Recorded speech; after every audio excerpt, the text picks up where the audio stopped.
बेलायत भ्रमणमा रहेको नेपाली क्रिकेट टिमले लगातार तेस्रो अभ्यास खेलमा पनि जित दर्ता गरेको छ। तेस्रो जित निकाल्ने क्रममा नेपालले बिहीबार राति ग्लोसेस्टरशायर क्रिकेट क्लबलाई 73 रनले हरायो। नेपालले यसअघि पहिलो र दोस्रो अभ्यास खेलमा पनि क्रमशः न्युपोर्ट क्लब विरुद्ध 3 विकेट तथा एमसीसी विरुद्ध 123 रनको जित निकालेको थियो। तेस्रो टी20 फर्म्याटको अभ्यास खेलमा पहिला ब्याटिङ गरेको नेपालले निर्धारित 20 ओभरमा 6 विकेट गुमाएर 194 रन बनायो। नेपालको लागि कुशल भुर्तेलले 30 बलमा 6 चौका र 2 छक्का सहित सर्वाधिक 46 रन बनाए। यस्तै आरिफ शेखले 9 बलमा अभिजित 22 रन जोड्दै उत्कृष्ट फिनिसिङ गरे। त्यस्तै रोहित कुमार पौडेलले 35, दिपेन्द्र सिंह ऐरीले 32, अनिल कुमार शाहले 29 र आसिफ शेखले 7 रन जोडे। 195 रनको लक्ष्य पछ्याएको ग्लोसेस्टरशायर 17.3 ओभरमा 121 रनमा अल आउट भयो। दर्शकवृन्द, एसोसिएट राष्ट्रहरूले बलिया र टेस्ट टिमसँग प्रतिस्पर्धा तय गरिरहेको बेला नेपाल भने इङ्ल्यान्डका कम परिचित विश्वविद्यालय क्लब र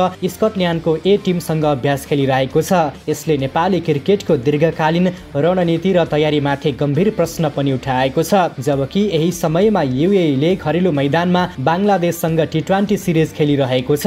नेपालले भने ए टिम र क्लबहरूसँग मात्र अभ्यास गर्दैछ। विशेष गरी लिग 2 जस्तो महत्त्वपूर्ण सिरिज अघि यस्तो तयारीले नेपाली टोलीलाई प्रतिस्पर्धात्मक लाभ दिन नसक्ने स्पष्ट देखिन्छ। लिग 2 मा हाल नेपाल 12 खेलबाट मात्र 6 अङ्क बटुल्दै 7औं स्थानमा रहेको छ। यस्तो अवस्थामा नेपाललाई बलियो तयारी आवश्यक छ। तर नयाँ प्रशिक्षक स्टुअर्ट लको पहिलो सिरिज अघि कमजोर प्रतिद्वन्द्वीसँग अभ्यास गरिनुले रणनीतिक गम्भीरताको अभाव देखिएको छ। कमजोर टिमसँग खेलेर जित्यो भनेर आत्मरतिमा रमाउन भन्दा पनि आत्मसन्तुष्टिमा रमाउने प्रवृत्तिबाट बाहिर निस्केर अब क्यान र कोच दुवैले योजनाबद्ध प्रतिस्पर्धात्मक र सुधारमुखी यात्राको तयारी थाल्न आवश्यक छ।